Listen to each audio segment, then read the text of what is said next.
Örgü eğitimi kanalımdan dünyadaki tüm dostlara selamlar, sevgiler, saygılar. Evet, bu videomda arkadaşlarım görmüş olduğunuz illüzyon tekniği kullanarak yapmış olduğum bu güzel yumuşacık tüylü tüylü duran güzel çalışmanın nasıl yapıldığını anlatmak, paylaşmak istiyorum. Bakın böyle düzmüş gibi duruyor ama hafif şöyle oynatınca sütunları görüyorsunuz. Bakın böyle yan yan giden şekil ortaya çıkıyor arkadaşlarım. Arkası da bakın daha net bir şekilde gözüküyor. Bu şekilde devam eden böyle güzel bir çalışma. Şimdi modelimi yaparken bu modeli şöyle tüylü bir ip olan Nako Paris arkadaşlar kullandım. İnanın yumuşacık bir dokuya sahip. Şöyle göstereyim sizlere.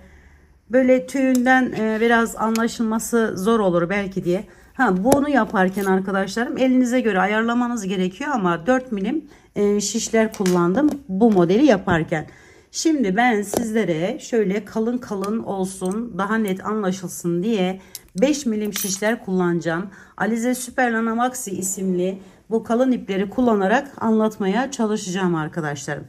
Evet, ipimizi şöyle takarken biraz fazla bırakın ki sonra zorluk yaşamayın arkadaşlarım. Şimdi 7 7 7 7 şeklinde devam ediyor. Bu her bir sütunumuzda, yerimizde 7 tane ilmeğe ihtiyacımız olacak. Artı 2 de ne boyutta yapacaksak arkadaşlarım. Artı 2 tane de kenar ilmeği atmamız gerekiyor. Şöyle hemen başlayalım. 7 7 devam ediyor. Ben 2 tane 7 anlatsam zaten anlaşılacaktır diye düşünüyorum. Şöyle 2 4 5 6 ve 7.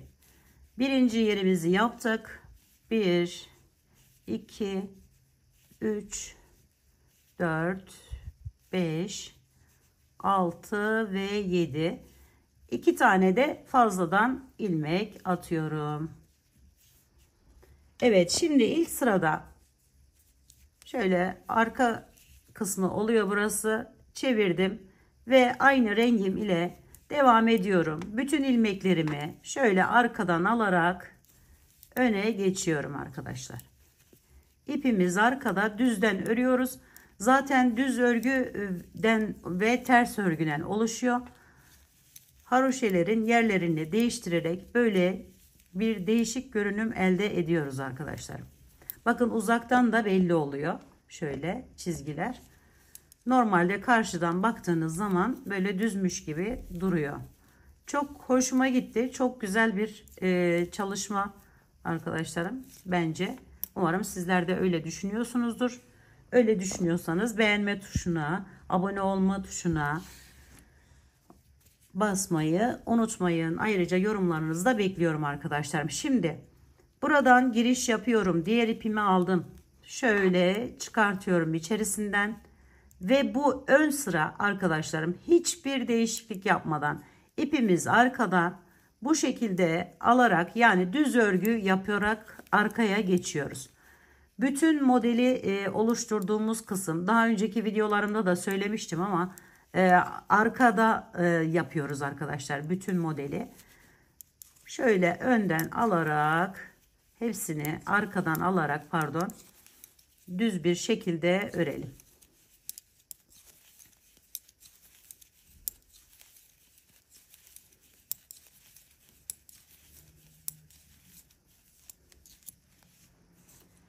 Şimdi geçtim arkaya.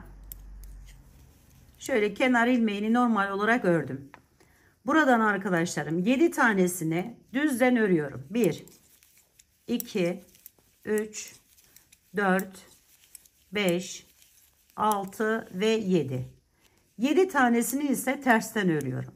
1 2 3 4 5 6 7.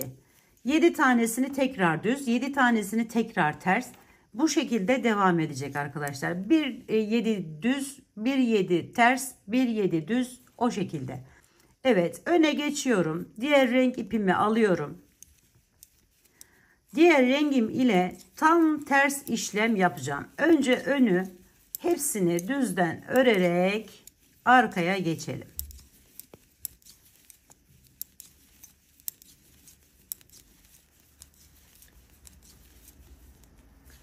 Arkaya geçtik. Şöyle söyleyeyim arkadaşlar. Az önce burada diğer rengimiz ile düz örmüştük.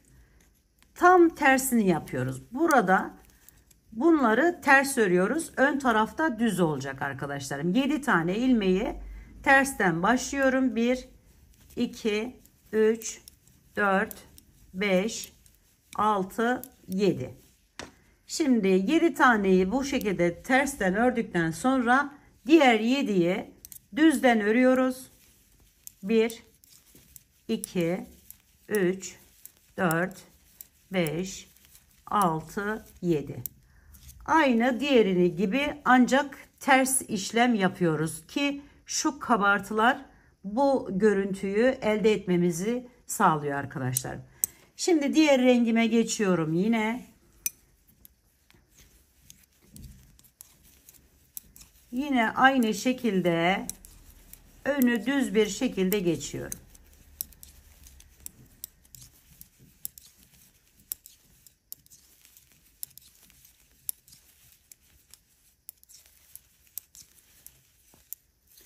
Bakın bu yaptığımız sütunlar buradan başlıyor, kayarak devam ediyor. Tekrar buradan yeni bir yer başlıyor.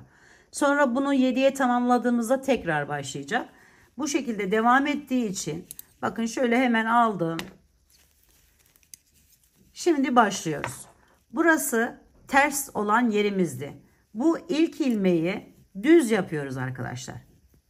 Yani tersten örüyoruz. Ön tarafta düz olacak. Sonra 7 tane ilmeği hiç şey yapmadan 7 tanesini düzden örüyorum. Bir tanesini ters ördüm. 7 tane düz örüyorum. 2, 3, 4, 5, 6, 7. Sonra diğer kalanları yani devam edeceksiniz. Mesela düz devam ettik. Şimdi tersten örüyoruz. 1, 2, 3, 4, 5, 6. Devam edeceğiniz için arkadaşlarım 7 tane tersten öreceğiz. 7 tane düzden öreceğiz. Sadece ilk başında ve en sonunda. Bakın burada 6 tane yerimiz kaldı. Şimdi bunu taktım. Diğer rengime geçiyorum. Yani bir azalıyor bu kenarda. Bakın ve en sonunda bitiyor. Sonra tekrar başlıyoruz. Şimdi buradan taktım. Kenar ilmeğini ördüm. Ön sıra olduğu için bütün ilmekleri düzden örüyorum.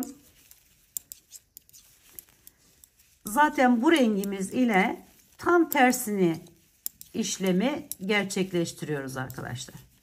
Şöyle. Şimdi burada düzdü bu. Bunu ters düz öreceğiz ki ön tarafta ters olsun. Şöyle bir tanesini hemen düzden ördüm. Sırada gelen 7 taneyi tersten örüyorum. 1, 2, 3, 4, 5, 6 ve 7. Sonra diğer kalanlarını düzden örüyorum. Yani normalde 7 tane öreceksiniz siz. Devam ettiğiniz için. Şimdi 3 oldu. 4, 5, 6. Tam tersi işlemi yapmış olduk. Hemen çevirdim. Diğer rengime geçtim ve hepsini düzden örüyorum.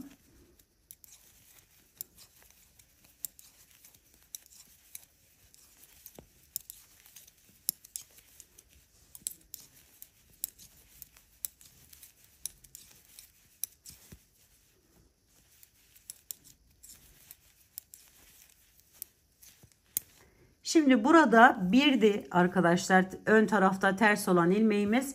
Şimdi bir olan düz yerimizin sayısını 2'ye çıkartacağız. İpimi öne aldım. 2 tane 1, 2 tersten ördüm. Sonra 7 tane düz olarak devam ediyorum. 1, 2, 3, 4, 5, 6 ve 7. Sonra kalanını zaten 7 tane dediğim gibi az önce de söylediğim gibi 5 tane kalacak. 2, 3, 4, 5.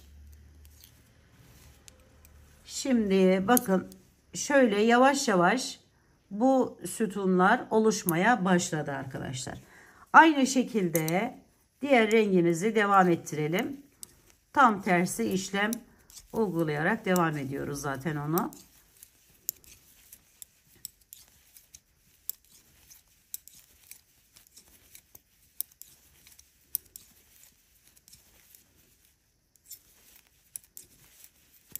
Evet, diğer rengim önde düz. Şimdi bu rengim ile ters örgü öreceğim. Yani ön tarafta ters olacağı için şöyle bize bakan taraftan düzden örüyorum 2 tanesini. 7 tanesini yine tersten örerek devam ediyorum. 3, 4, 5, 6 ve 7. Sonra düzden 5 tane örerek diğer rengime geçiyorum.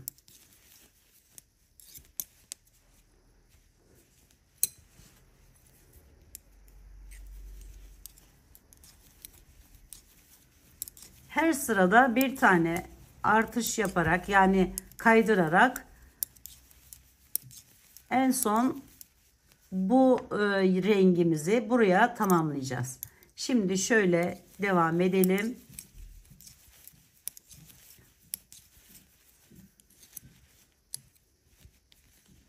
İki olan sayıyı bu kenarda 3'e çıkartıyorum. 1, 2, 3. Sonra 7 tane devam edeceğim. 1, 2, 3, 4, 5, 6 ve 7.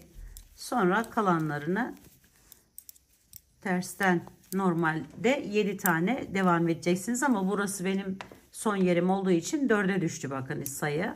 Hemen şöyle diğerine geçiyorum ve tam tersi işlemi uyguluyorum arkadaşlar.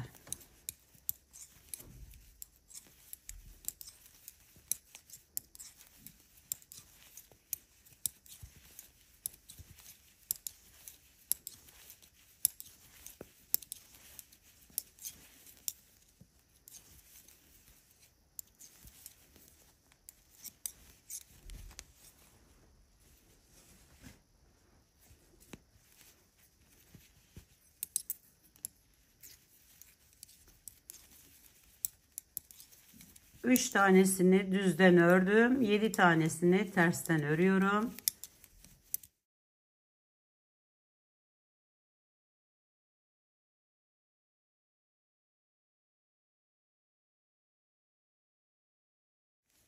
Evet arkadaşlar, şimdi modelimiz bu şekilde devam ediyor.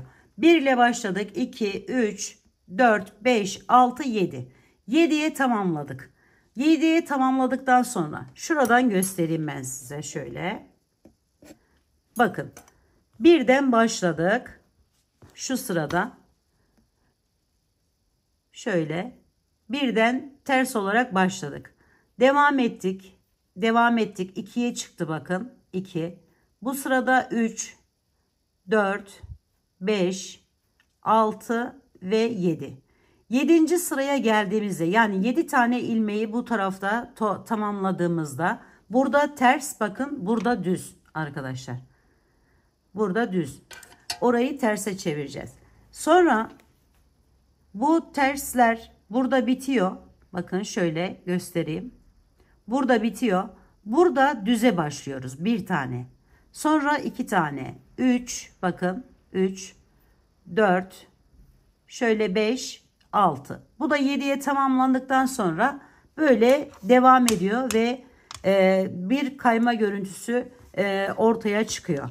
Şimdi şuradan da görelim. Aynı şekilde, çünkü burada mesela 7 tane ilmeğimiz vardı. 1'e düştü. Sonra bu geldi arkadaşlarım, bakın. Koyu rengimiz burada bitiyor. Sonra açık rengimiz devam ediyor ve bitiyor. Yani böyle bir görüntü elde ediyorsunuz.